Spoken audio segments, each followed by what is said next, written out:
화이팅! 바쁘신 중에도 이렇게 참석해 주신 우리 발제자, 토론자 여러분들 감사드립니다. 또 이 행사 준비를 해주신 우리 연구원의 노웅래 원장님을 비롯한 관계자 여러분께도 수고하셨다는 격려의 말씀 드리겠습니다. 사실 100일이라는 기간은 아직 충분치 않은 기간인 것은 틀림없습니다. 앞으로 좀 더 이 정부의 운영 향배를 좀 더 지켜봐야 되겠습니다만, 그러나 100일이면 또 충분한 것이 어떤 방향으로 가려는가 하는 것 정도는 이제 우리가 충분히 짐작할 수 있고 평가할 수 있다고 생각합니다.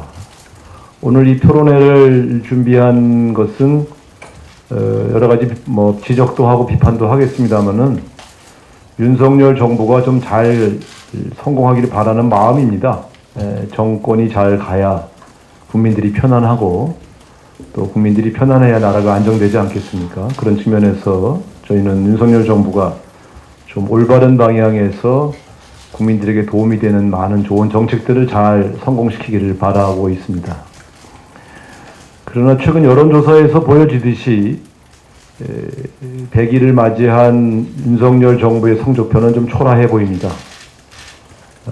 여러 가지 대선 과정에서도 격정을 했었습니다만 막상 뚜껑을 열고 보니까 너무 준비 안 된 게 아닌가 하는 그런 우려도 있고요.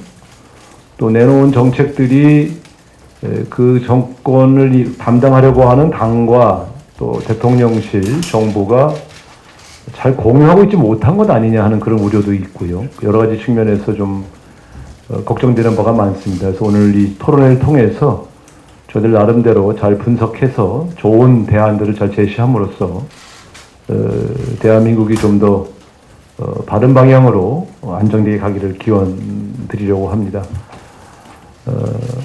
최근에 국민들의 실망이 너무 높았기 때문에 뭔가 쇄신이 필요하다 이런 지적도 있는데, 오늘 대통령께서 하신 말씀을 들어봐도 쇄신의 의지는 전혀 잘 보이지 않는다는 점에서도 상당히 좀 우려가 큽니다. 이 쇄신에는 정책도 좀 잘 다듬어야 되고 또 그 정책을 집행할 그 인물들, 인사 쇄신이라는 것도 있고요.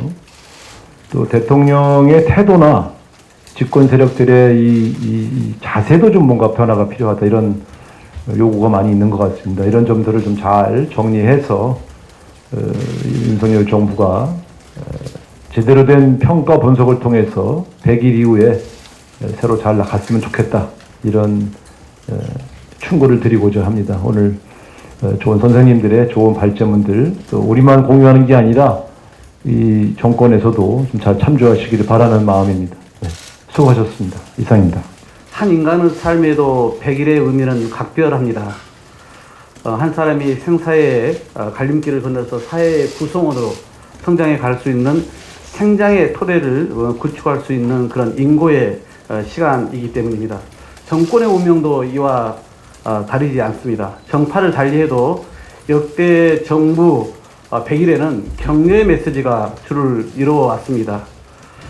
그런데 윤석열 정권의 100일 차마 그럴 수가 없어 참담합니다. 인사참사, 민생외면, 경제무능, 굴욕외교, 안보구멍, 정쟁 심화, 끝이 없습니다. 국정 전 분야에 걸쳐서 민심에 역행하면서 오만과 불통의 폭주를 이어왔습니다. 과락을 면한 수준은커녕 무엇 하나 국민 눈높이를 통과하지 못한 역대급 무능이라고 평하지 않을 수 없습니다. 국은 융성을 위해 국민의 힘을 모아야 하는 중차대한 시기에 정권 스스로 국민의 짐을 자처하고 있는 것입니다. 국민이 나라를 걱정하고 야당이 여당을 걱정해야 하는 아이러니가 참 개탄스럽습니다. 출범 100일 만에 두려울 만큼 빠른 속도로 국정 신뢰도가 무너졌습니다. 퍼펙트 스톰의 경제 위기가 엄습하는 이때에 국정 동력마저 제대로 확보하지 못하면서 매우 예한의 총체적 위기에 빠져 있습니다. 그래서 고통 속에서 많은 국민들이 묻고 계신 거 아닙니까? 과연 윤석열 대통령은 왜 정권 교체에 나섰느냐? 국민과 약속은 어디로 사라진 거냐? 그리고 자만이 아니라 정권의 실력은 도대체 언제 나오는 거냐라고 말입니다. 단순한 질문만들이 아닙니다. 절망이고 분노이고 명령입니다. 그런데도 윤석열 대통령이 계획 속에서 엉뚱한 대답만 내놓는다면 리더십은 물론 향후 국정 운영도 더는 동력을 얻지 못할 거라고 봅니다. 더 늦기 전에 윤석열 정권은 권력 사유와의 미봉에서 깨어나야 합니다. 전 정권 흔적 지우려고 보복 정치하고 철진한 정부 프레임 더 씌워서 이념 갈등 조장해서는 돌아선 민심을 돌이켜 세울 수 없습니다. 대통령 부부가 지인 측근들과 권력을 나누고 윤핵관들이 이익을 향유하는 동안 국민은 애가 타고 피가 마르고 있습니다. 오만과 불통의 이 국정 운영 기조 180도 바꿔야 합니다. 야당도 국민도 포기하기는 너무나 이른 시간입니다. 국민의 기다림을 배신으로 대갚는 비연망덕은 더 없기를 바랍니다. 오늘 토론회에서 제시된 국정 운영 처방전들이 정권에는 약이 되고 우리 국민께는 힘이 될 수 있기를 바라면서 기탄 없는 의견들 나눠주시기를 부탁드립니다. 고맙습니다. 예, 새 정부가 출범하면 대개 100일 정도는 언론과 국민도 허니문 기간이라고 해서 봐준다고 합니다. 그런데 윤석열 정부 출범과 동시에 레임덕에 빠졌습니다. 스스로 자초한 것이기 때문에 누구를 원망하거나 탓할 수도 없습니다. 지켜보는 국민들도 조마조마하고 걱정하고 불안만 합니다. 무엇보다 출범 100일이 지나도록 향후 5년간 국정 운영의 청사진조차 제시하지 못하고 있습니다. 오죽하면 대통령이 국민 밑당이 됐다는 말이 나옵니다. 걸음걸이와 말투도 싫다고 합니다. 한마디로 총체적 난맥상을 보여주는 아마추어 정부 모습이다, 이렇게 얘기하지 않을 수 없습니다. 취임 40일 만인 6월 하순에 윤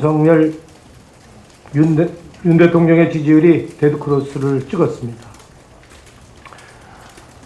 새 정부 출범 100일, 지지율은 20%대, 부정 여론은 10명 중에 7명, 국민들이 정부를 걱정해야 되는 상황이 됐습니다. 지인 아들을 대통령실에 채용하고 만취 운전 경력자를 사회부총리에 임명하고 자신의 검찰 수하들을 육상시에 앉히고 정부 요직을 다 장악했습니다. 잘못을 지적하면 전 정부 탓이라고 늘어놓습니다. 헌법을 위반하고 정부조직법에도 없는 경찰국 신설, 법무부의 인사정보조직 설치, 의견 수렴도 없이 만 5세 치약을 들고 나와서 온 국민을 당혹스럽게 하고 있습니다. 낸시 펠로시 의장은 만나지도 않고 패싱했습니다. 한미동맹 중요성을 강조하더니 이게 도대체 뭘 하자는 얘기인지 묻고 싶습니다. 국민 간식인 치킨값은 3만 원을 육박하고 짜장면 값은 15% 올랐습니다. 김밥 한 줄에 3,000원 시대가 눈앞에 다가왔습니다. 벌써 반면 실질임금은 작년 대비 8.2% 내려앉았습니다. 버는 돈은 줄고 나갈 돈은 늘어나니 국민 삶은 2배나 팍팍해졌습니다. 거의 전 연령층에서 부정여론이 높게 나오는 것은 바로 이런 이유 때문입니다. 최근 수도권과 중부지방을 강타한 수해는 윤석열 정부의 총체적 난맥상을 적나라하게 보여주고 있습니다. 우왕좌왕, 갈팡질팡 그 자체였습니다. 100일밖에 안 됐다고 하지만 이건 아닌 것 같습니다.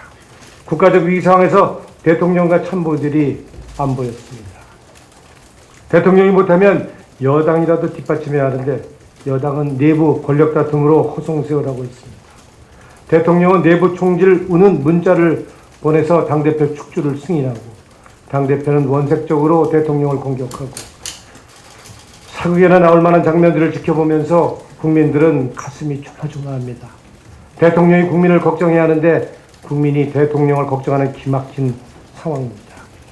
민주당이 새로운 민주당으로 혁신해서 여당을 견제하고 감시하면서 경제 위기, 민생 위기를 해결하는 데 앞장서겠습니다. 오늘 민주연구는 오늘 윤석열 정부 국정운영 이대로 괜찮은가? 윤석열 정권 100일 평가 토론회를 준비했습니다. 자장 맡아주신 김성주 의원, 발제 맡아주신 최백은 교수, 김준영 교수, 김성천 교수, 박용수 박사님, 토를 맡아주신 이동주 의원, 김영배 의원, 강민정 의원, 우영한 의원께 깊이 감사드립니다. 아울러 함께해 주신 우리 비대위원장과 우리 원내대표께도 감사의 말씀을 드립니다. 오늘 토론에서 제기될 윤석열 정부 평가, 그에 따른 올바른 방향에 대한 의견들은 향후 민주당의 정책대안 마련에 적극 활용하겠습니다. 민주당에 있어서 천만다행이라는 말이 국민들 사이에 나올 수 있도록 민주연구원은 함께 최선을 다하겠습니다. 고맙습니다. 감사합니다.